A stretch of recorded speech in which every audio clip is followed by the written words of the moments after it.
الحمد لله.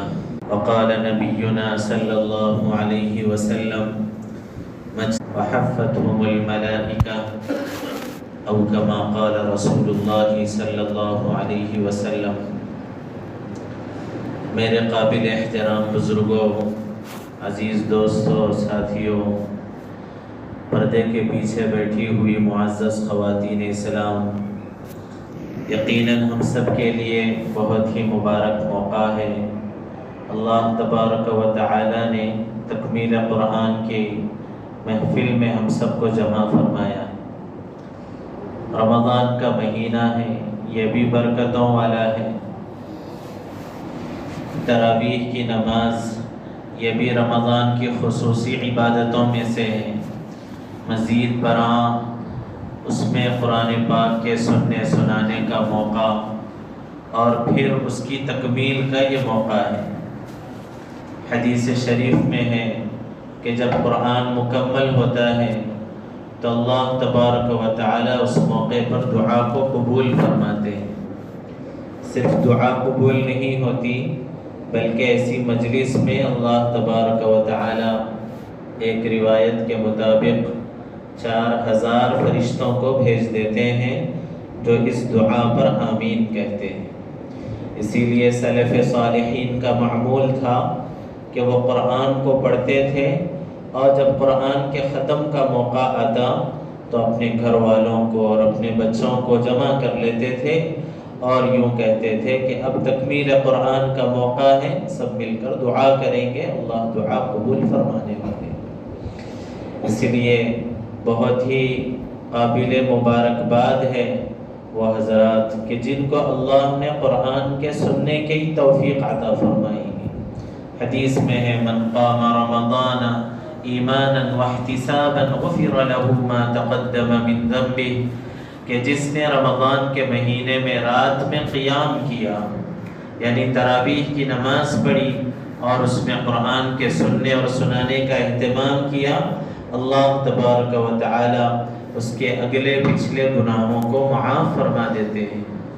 ایک دوسری روایت میں ہے رسول اللہ صلی اللہ علیہ وسلم نے ارشاد فرمایا کہ رمضان کے مہینے میں اللہ تبارک و تعالی نے تم لوگوں کے اوپر روزوں کو فرض قرار دیا اور میں نے رات کی تراویح کو تمہارے لیے سنت مقرر کیا. جو کوئی اہتمام کے ساتھ رمضان کے روزے بھی رکھے اور رات میں تراویح کی نماز کا بھی اہتمام کرے تو وہ اپنے گناہوں سے ایسے نکل جاتا ہے جیسے کہ آج ہی اس کی ماں نے اس کو جنا ہو. اس لیے رمضان کے مہینے میں روزوں کی بھی توفیق کا مل جانا اور تراویح کی بھی توفیق کا مل جانا یہ محض اللہ کے فضل و کرم سے ہے. اور پھر قرآن کریم کا اور روزوں کا خاص جوڑ ہے.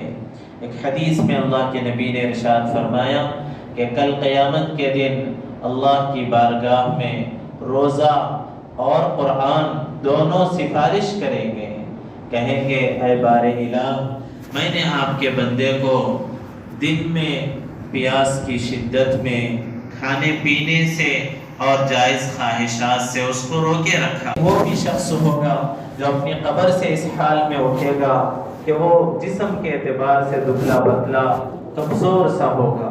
اس کے پاس ایک صاحب آئیں گے پہچانتا، تو وہ شخص کہے گا کہ میں آپ کا ساتھی قرآن اس کو اللہ کے پاس لے جائے گا اور اس کی سفارش کروائے گا. اور سفارش میں بالخصوص یہ بات یاد رکھنا چاہیے کہ اللہ تبارک و تعالی اس حافظ قرآن کے والدین کو بلائیں گے. اتنی بڑی سعادت مندی شاید ہی کسی عمل پر اللہ تبارک و تعالی نے دی ہو کہ اس کے والدین کو بلایا جائے گا اور اس کو ایسا جوڑا پہنایا جائے گا، عزت اور اکرام کے ساتھ جوڑا پہنایا جائے گا کہ تمام لوگ دیکھ کر حیرت و تعجب کریں گے. خود وہ والدین پوچھیں گے کہ ہمیں کس وجہ سے یہ جوڑا پہنایا جا رہا ہے. تو اللہ تبارک و تعالی فرمائیں گے کہ آپ کے بیٹے نے قرآن پاک کو حفظ کیا تھا، اس لیے آپ کا یہ اعزاز و اکرام کیا جا رہا ہے. اور ایک روایت میں ہے کہ ان کے والدین کو سر کے اوپر تاج پہنایا جائے گا. ایسا تاج ہوگا کہ جس کی روشنی سورج کی روشنی سے بھی زیادہ ہوگی. اور صاحب قرآن سے یعنی حافظ قرآن سے کہا جائے گا اقرأ ورتل كما كنت ترتل في الدنيا، تم پڑھتے جاؤ اور جنت کے درجوں پر چڑھتے جاؤ.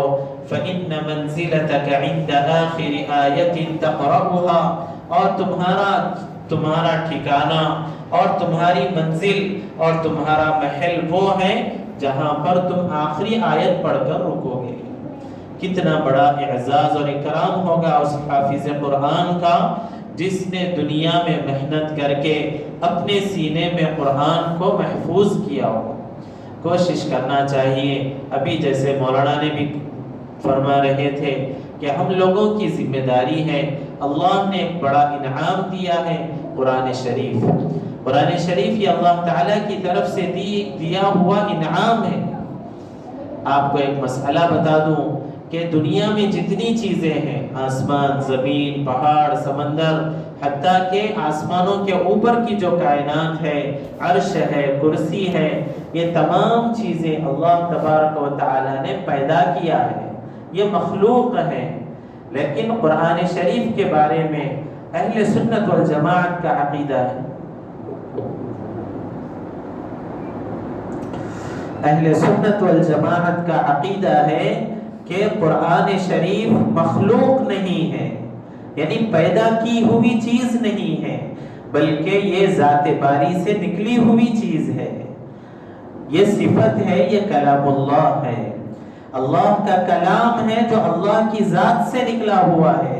اور کوئی چیز اس مرتبے اور مقام کی نہیں ہے. جتنی چیزیں ہیں اللہ نے اس کو پیدا کیا ہے، وہ مخلوق ہے، لیکن قرآن مخلوق نہیں ہے. قرآن کے پڑھنے کے اوپر بڑے فضائل بیان کیے گئے ہیں. حدیث میں شروع میں نے ایک حدیث پڑھی تھی.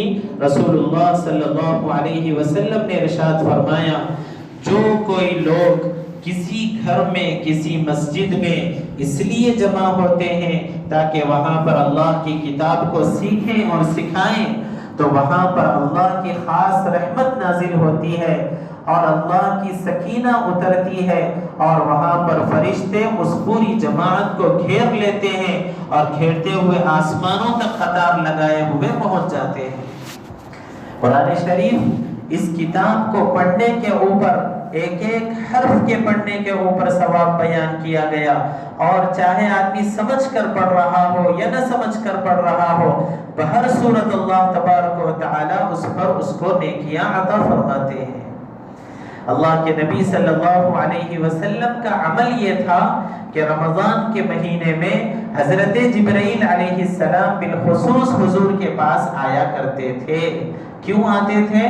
محض اس وجہ سے آتے تھے کہ حضور حضرت جبرائیل کو قرآن کا پورا دور سناتے تھے اور حضرت جبرائیل بھی حضور کو پورا دور سناتے تھے.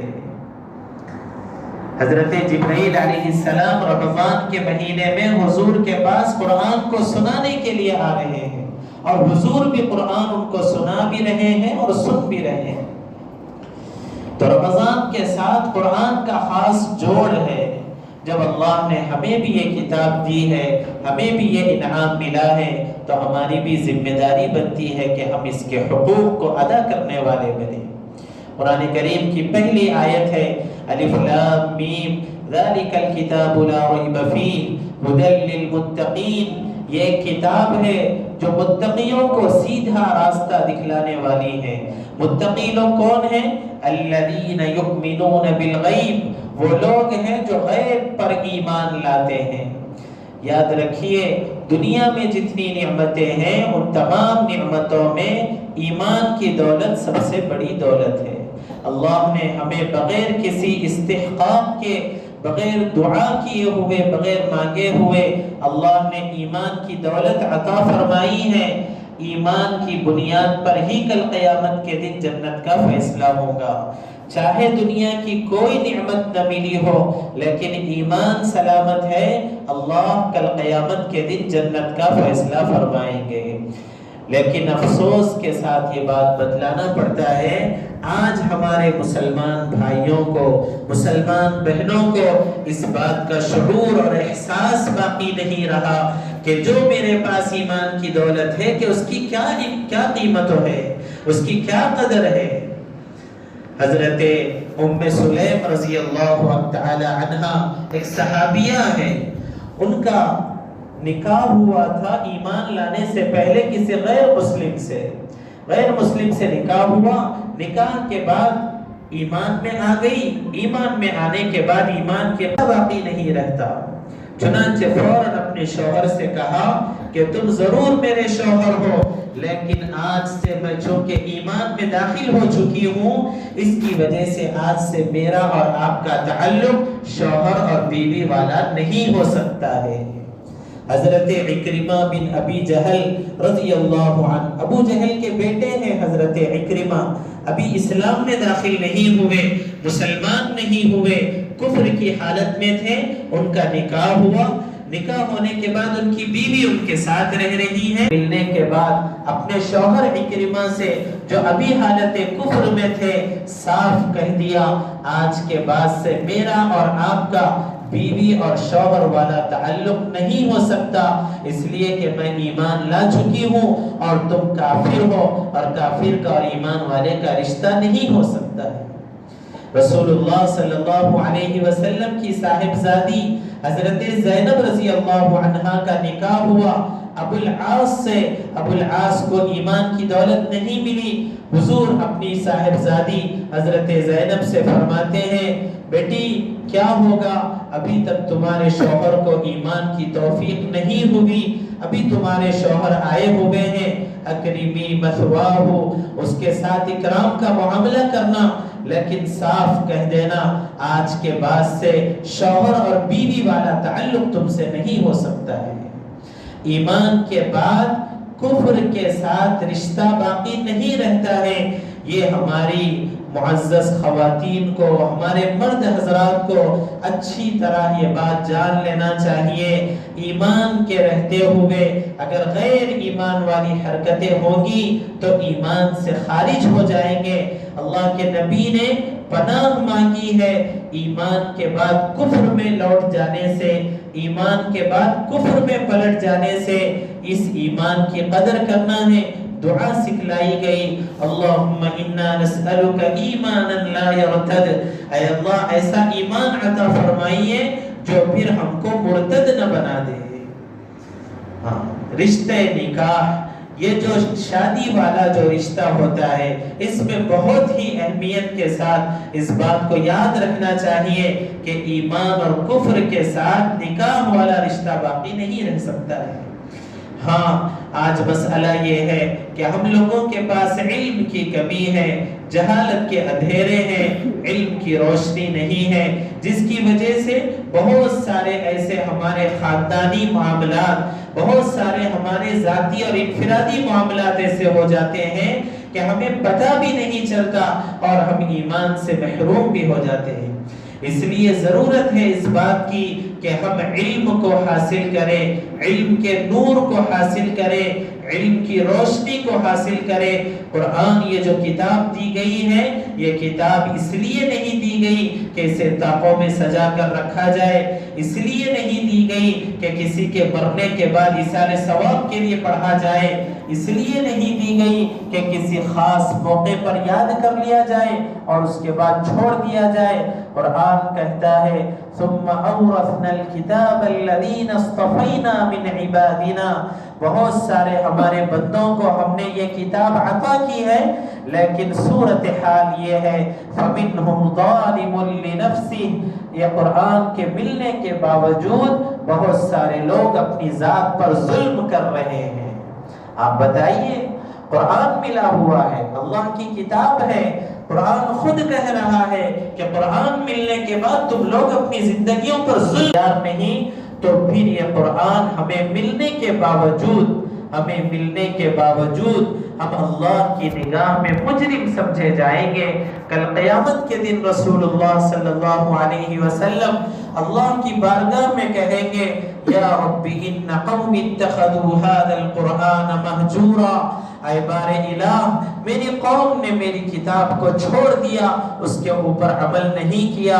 ہاں جیسے بشارتیں سنائی گئیں، جیسے وعدے سنائے گئے، جیسی خوشخبریاں سنائی گئیں، اس کے ساتھ ساتھ وعیدیں بھی سنائی گئیں. اس کے ساتھ ساتھ اس کے اوپر عمل نہ کرنے کے بعد بڑی عبرتناک وعیدیں بیان کی گئی. وَرُبَّ قَارِئٍ يَقْرَأُ الْقُرْآنَ وَالْقُرْآنُ يَلْعَنُهُ. بہت سارے قرآن پڑھنے والے قرآن پڑھتے ہیں لیکن قرآن ان کے اوپر لعنت بھیج رہا ہوتا ہے. قرآن بھی پڑھ رہے ہیں، قرآن لعنت بھی بھیج رہا ہے. یہ اس وقت ہے جبکہ ہماری زبان اور ہمارے علم میں مطابقت نہ ہو، یکسانیت نہ ہو. ہم زبان سے تو پڑھ رہے ہیں لیکن ہمارا دل اور ہمارا جسم کسی اور طرف متوجہ ہے، اس پر عمل کرنے کے لیے تیار نہیں ہے. دوسری چیز قرآن کریم کے تکمیل کے اس موقع پر ہم لوگوں کو ایک تو ایمان کی اہمیت سمجھنے کی ضرورت ہے، اور دوسرے بالخصوص جو کہ یہاں پر خواتین کا بھی مجمع ہے، اس لیے دوسرا جو پیغام ہے وہ یہ ہے کہ ہم حیا والی زندگی کو اختیار کریں، پردے والی زندگی کو اختیار کریں. اللہ تبارک و تعالی نے پورے قرآن کریم میں عورت کو پردے کا اتنا حکم دیا گیا کہ پورے قرآن کریم میں عورت کے نام کا بھی ذکر نہیں فرمایا. بہت سارے صحابیات کے واقعات قرآن میں بیان کیے گئے. حضرت عائشہ صدیقہ رضی اللہ عنہا کا واقعہ افک اتنا دردناک واقعہ پیش آیا، اس کے لیے پورا ایک رکوع 10 آیتیں قرآن میں اتاری گئی، لیکن حضرت عائشہ کے نام کا اظہار نہیں فرمایا. کیوں اظہار نہیں فرمایا؟ بتلایا کہ عورت پردے کی چیز ہے، عورت کو حیا سکھلایا گیا. قرآن کریم میں حضرت موسیٰ علیہ السلام کا واقعہ بیان کیا گیا. حضرت شعیب کی صاحبزادیاں 2 بیٹیاں ان کی آئی تھیں، اور آنے کے بعد حضرت موسیٰ نے ان کی خدمت کی، پانی پلایا، اور وہ لوگ اپنے گھر کو گئے، اور ان کے والد نے ان کو حضرت موسیٰ کو بلانے کے لیے کہا. اور حضرت موسیٰ جب ان کے گھر جا رہے تھے تو وہاں پر ان بچیوں کے چلنے کی جو چال تھی، بچیاں حضرت موسیٰ علیہ السلام کو لے کر اپنے گھر جا رہی ہیں. جب جا رہی تھی تو ان لوگوں کی چلنے کی جو چال تھی اس کو قرآن کریم نے بیان کیا ہے. فَجَاءَتْهُ إِحْدَاهُمَا تَمْشِي عَلَى اسْتِحْيَاءٍ. وہ بچی چل رہی تھی، اور کس پر چل رہی تھی؟ گویا حیا کے اوپر سوار ہو کر چل رہی تھی. جیسے ہم لوگ کسی گاڑی پر سوار ہوتے ہیں، گھوڑے پر سوار ہوتے ہیں، تو ہم سوار ہوتے ہیں کسی سواری کے اوپر. قرآن کہتا ہے حضرت شعیب کی بیٹیاں حیا کے اوپر سوار ہو کر چل رہی تھی، اور حضرت موسیٰ نے کہا تھا کہ بیٹیوں تم پیچھے رہو، میں آگے چلتا ہوں، اور بچیاں پیچھے رہتے ہوئے راستہ دکھا رہی. آج مسئلہ یہ ہے کہ ہمارے پاس علم نہ ہونے کی وجہ سے، قرآن کا علم نہ ہونے کی وجہ سے، حدیث کا علم نہ ہونے کی وجہ سے ماحول سے متاثر ہو کر، آج تو خاص طور سے ماڈرن تعلیم کے عنوان سے متاثر ہو کر ہماری بچیاں، ہمارے گھر میں پلنے والی بچیوں کو آج ہم اسکول کے نام پر بھیجتے ہیں. بچی 8th میں پہنچ گئی، 9th میں 10th میں پہنچ گئی.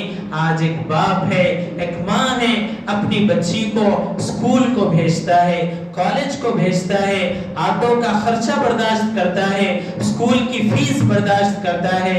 ارے اللہ کے بندو، ذرا یہ بھی تو غور کرو، تمہاری بچی سیانی ہو چکی ہے، تم جس کلاس میں بھیج رہے ہو، جس ماحول میں بھیج رہے ہو، وہاں پر ایسی ہوسناک نگاہیں، وہاں ایسے لیکچررز بیٹھے ہوئے ہیں کہ جن کی نگاہیں تمہاری بچیوں کے اوپر پڑ رہی ہے.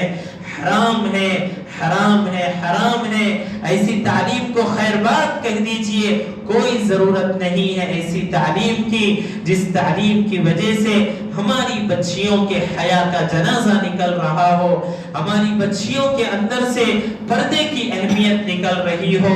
ارے یاد کرو ہمارے ان بڑوں کو جنہوں نے اپنی بچیوں کو جب وہ سیانی ہو جاتی تھی بیٹھ کر بٹھا کر نصیحت کیا کرتے تھے، بچی آج تم شریعت کی ذمہ دار بن گئی ہو، شریعت کی پابند بن گئی ہو، تمہارے جسم میں کچھ قسم کی تبدیلیاں آ چکی ہیں، آج سے تم یاد رکھنا فلاں فلاں رشتہ دار تمہارے لیے محرم ہیں، فلاں فلاں رشتہ دار نامحرم ہیں، ان سے پردہ کرنا ضروری ہے، پوری زندگی ایسی گزارو کہ تمہارے اوپر کسی نامحرم کی نگاہ نہ پڑے، تمہارے اوپر نامحرم کی کوئی نگاہ نہ پڑے۔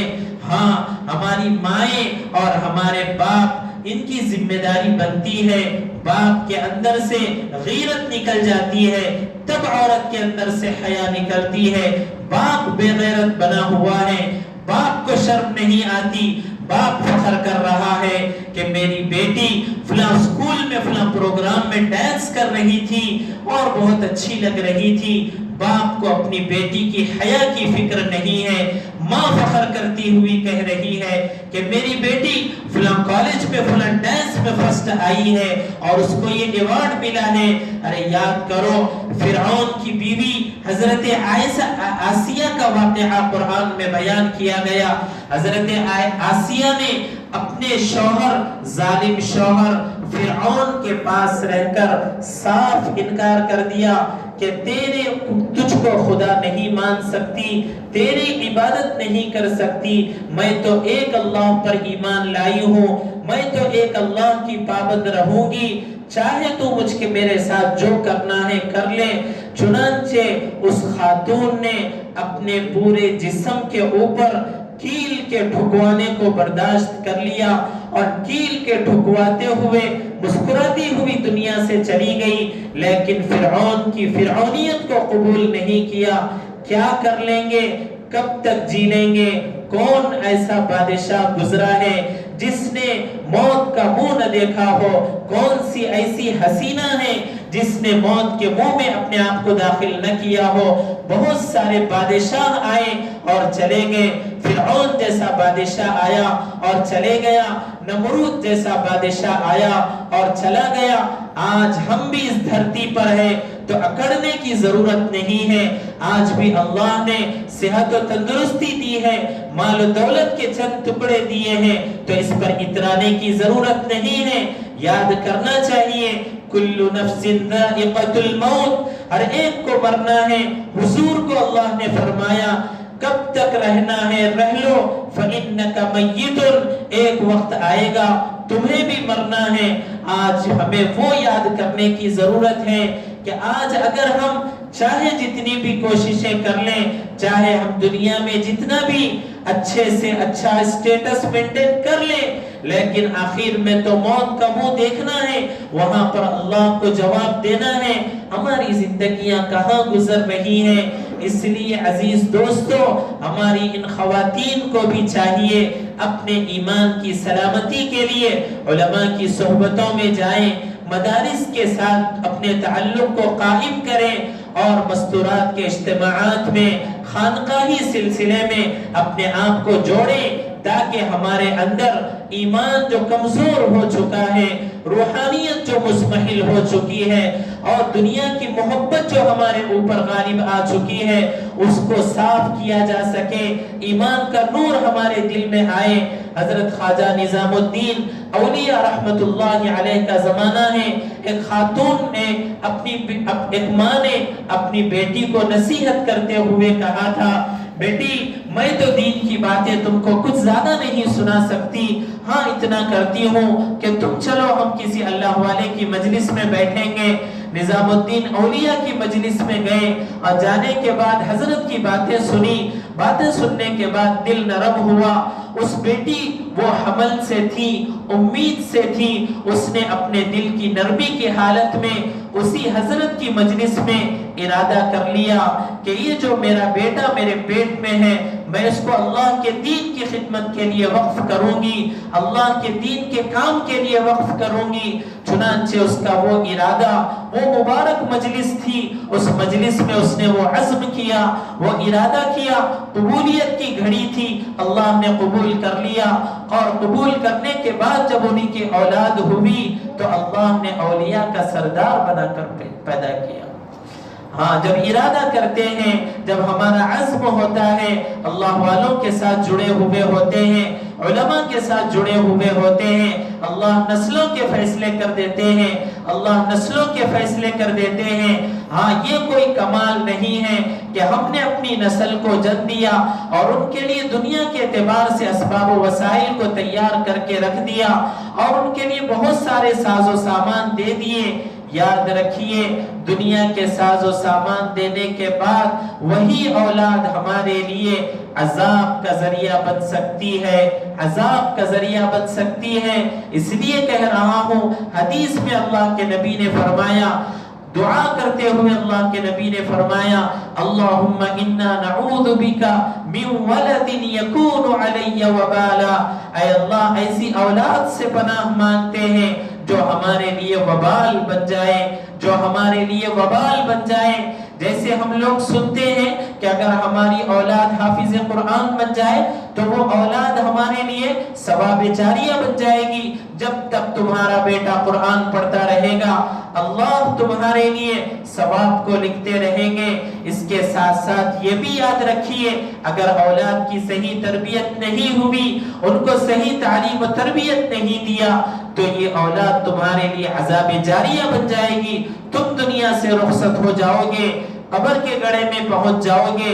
اس دھرتی پر اگر تمہاری اولاد اگر کوئی ایسی حرکت کرتی ہے، ایسا کوئی گناہ کرتی ہے تو اس کا وبال تمہیں بھی پہنچتا رہے گا۔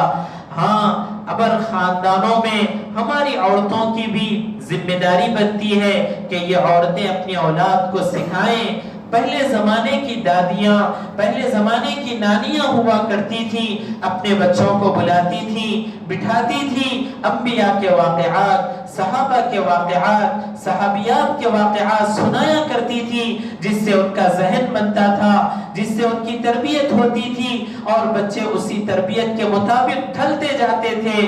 ہاں، ابھی پچھلے زمانے کا واقعہ ہے، بہت بڑا خاندان ہے، علماء کا خاندان ہے، ایک عالم صاحب ہے، ان کی اولاد ہوئی لیکن اللہ نے ان کو دین کی خدمت کے لیے امریکہ کے لیے قبول کر لیا۔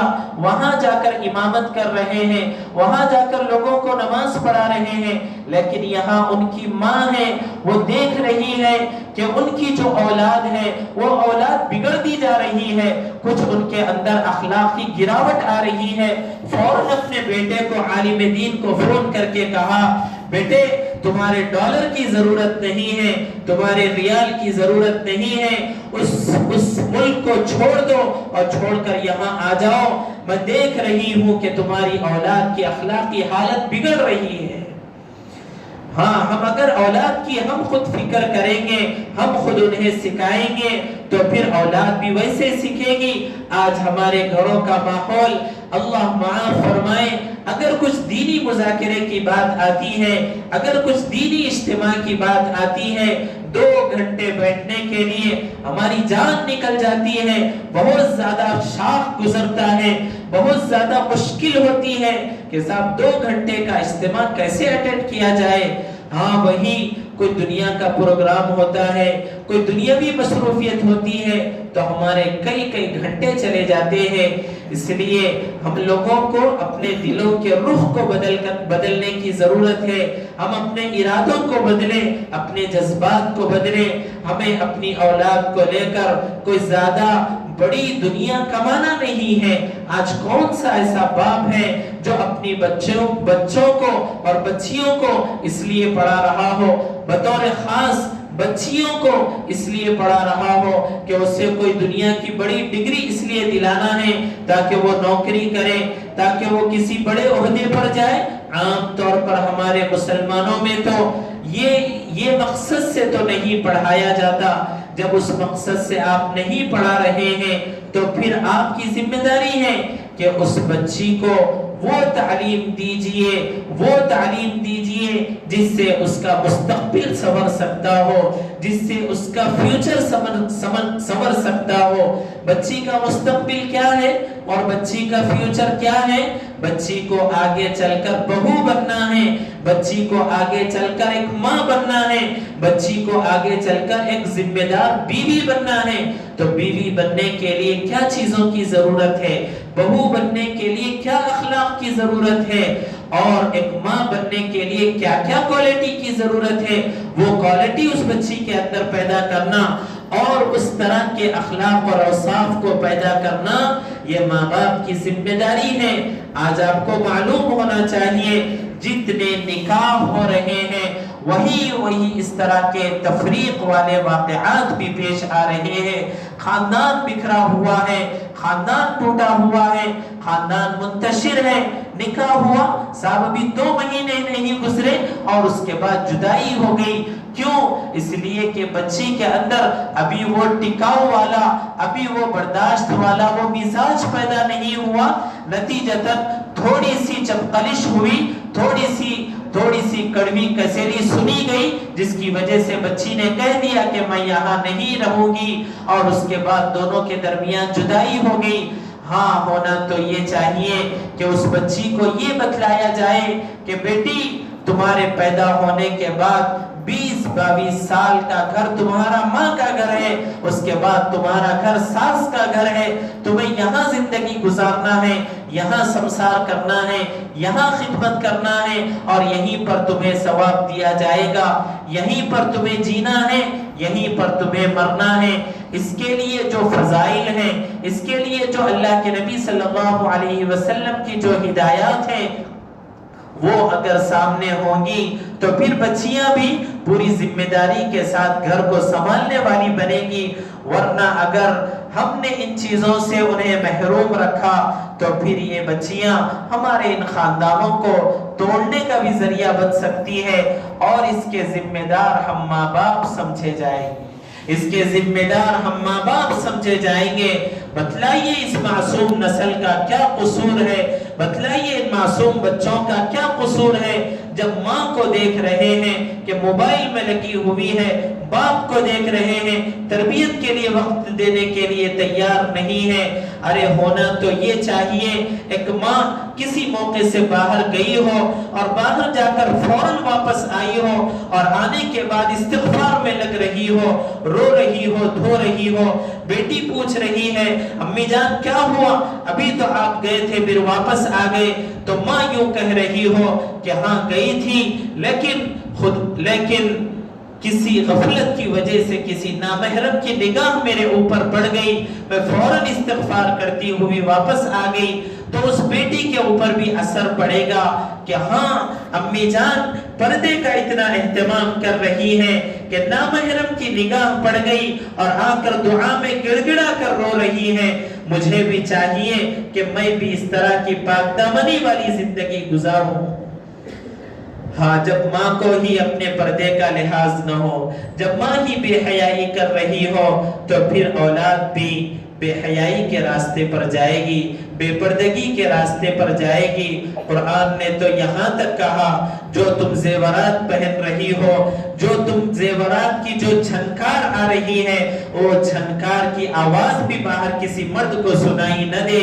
اگر تمہیں باہر نکلنا ہے تو خوشبو کے بغیر نکلنا ہے، تاکہ اگر تمہاری خوشبو اگر کسی نامحرم کو جاتی ہے تو پھر وہ حدیث میں بتلایا گیا کہ وہ خاتون بد کردار ہے، وہ خاتون بد کردار ہے۔ راستے سے جب گزرنا ہو تو اس طرح سے گزرو گویا کہ تم راستے کے کنارے سے چل رہی ہو۔ علیکن بحافات الطرق، راستے کے کنارے سے تمہیں چلنے کا حق بتلایا گیا۔ جب یہ بات سنی تو حضرات صحابیات اس طرح سے چلتی تھی گویا ان کی چادریں دیواروں کو چپک جایا کرتی تھی، اور راستے میں روڈ کے درمیان سے وہ نہیں چلا کرتی تھی۔ ہاں، اگر جانا ہو تو محرم رشتہ دار کے ساتھ جائیں، تنہائی میں کوئی عورت نہ جائے۔ جہاں کوئی ایک عورت تنہا ہوتی ہے تو وہاں دوسرا شیطان ہوتا ہے، اور فرمایا کہ اس کے بعد جو نگاہ کسی نامحرم کے اوپر پڑتی ہے، جو نامحرم کی نگاہ کسی خاتون پر پڑتی ہے، گویا یہ زہر ہے، گویا یہ ابلیس کا زہریلا تیر ہے جو تمہارے دل میں جا کر تمہارے ایمان کو متاثر کر دے گا۔ ہاں، یہ رمضان کے مہینہ کا آنا، زندگی ہماری گزر گئی، 25 سال گزر گئی، 25 سال رمضان آیا اور چلا گیا، اور روزے بھی ہم نے رکھے، تراویح بھی ہم نے پڑھی، اب یہ رمضان آیا ہے تو ہم یہ سمجھیں گویا میری زندگی کا آخری رمضان ہے، اس رمضان میں میں اپنی زندگی کو بدل لوں، میں اپنی زندگی میں اپنی تربیت کر لوں، اپنی اصلاح کر لوں، اب تک جو زندگی گزر گئی، اب اس کے بعد سے وہی ہوگا جو اللہ نے حکم دیا، وہی ہوگا جو رسول اللہ نے سکھلایا ہے، اس کے علاوہ خواہشات والی زندگی، اپنی من پسند والی زندگی نہیں بلکہ اللہ کی پسند والی زندگی گزرے گی۔ ان جذبات کے ساتھ، ان ارادوں کے ساتھ ہم اپنے اس رمضان کے بچے کچے دنوں کو گزارنے کی کوشش کریں۔ ہمارا یہ روزہ، ہماری یہ تراویح اللہ کی بارگاہ میں قبول ہو جائے۔ عمل کے ہو جانے کے بعد عمل کی قبولیت کی فکر کرنا چاہیے۔ اللہ فرما رہے ہیں انما یتقبل اللہ من المتقین، اللہ تبارک و تعالی عمل کو قبول کرتے ہیں، ان لوگوں کے عمل کو قبول کرتے ہیں جن کے دلوں میں تقوی ہو۔ متقی جو لوگ ہوتے ہیں ان کا عمل قبول ہوتا ہے۔ متقی کون ہوتے ہیں؟ ان کی پہچان کیا ہے؟ ان کی پہچان یہ ہے کہ ایک عمل کے ہونے کے بعد دوسری مرتبہ اس عمل کی توفیق کا مل جانا، یہ عمل کی قبولیت کی علامت ہے۔ رمضان میں ایک رمضان آیا تھا، چاند رات آئی تھی، اس چاند رات سے ہم نے عبادتوں کی طرف متوجہ ہو گئے، ہماری عبادتیں قبول ہو گئی۔ کب پتا چلے گا؟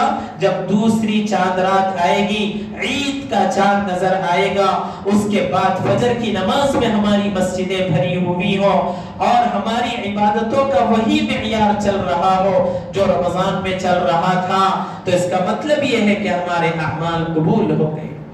ہاں، اللہ سے مانگنا ہے، قبولیت مانگنا ہے، اور قبولیت کی علامت یہ ہے کہ آدمی کو عمل پر استقامت نصیب ہو جائے، عمل پر استقامت نصیب ہو جائے۔ رمضان کا مہینہ مغفرت کا مہینہ ہے، اللہ تمام گناہوں کو معاف فرما دیتے ہیں، لیکن کب؟ جبکہ ہم توبہ بھی سچی توبہ کریں، توبۃ النصوح کریں۔ توبۃ النصوح کیا ہے؟ توبۃ النصوح یہ ہے کہ اپنے گناہ پر اس طرح نادم ہو، اس طرح شرمندہ ہو کہ آئندہ زندگی میں کبھی وہ حرکت نہ ہو، کبھی وہ حرکت نہ ہو۔